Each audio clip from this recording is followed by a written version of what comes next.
తెలంగాణ ప్రజలందరికీ నమస్కారం. ఈరోజు మన ముఖ్యమంత్రి రేవంత్ రెడ్డి గారి అధ్యక్షతన క్యాబినెట్ మీటింగ్ జరగబోతుంది సచివాలయంలో. దీనిలో ముఖ్యంగా మన రైతులకి రైతు భరోసా నిధులు ఎకరానికి 6,000 చొప్పున 9,000 కోట్లు 70 లక్షల మంది రైతుల అకౌంట్లలో 1,45,00,000 ఎకరాలకి ఫిబ్రవరి 17 నుండి నిధులు విడుదల చేసే అవకాశం ఉందని మీడియా కథనాలు వెలువడుతున్నాయి.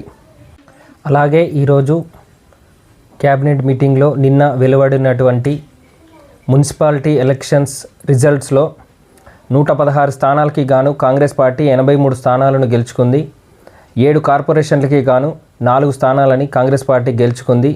ఇదే జోరులో ఎంపీటీసీ, జెడ్పీటీసీ ఎన్నికలకి కూడా షెడ్యూల్ విడుదల చేసే అవకాశం ఉందని, 2 వారాల తర్వాత ఎన్నికల షెడ్యూల్ విడుదల చేసే అవకాశం ఉందని మీడియా కథనాలు వెలువడుతున్నాయి. ఈరోజు సాయంత్రం 6 గంటలకి క్యాబినెట్ మీటింగ్ తర్వాత ఎలాంటి వాటిపైన చర్చ చేశారు అనే దాని గురించి తర్వాత తెలుసుకుందాం.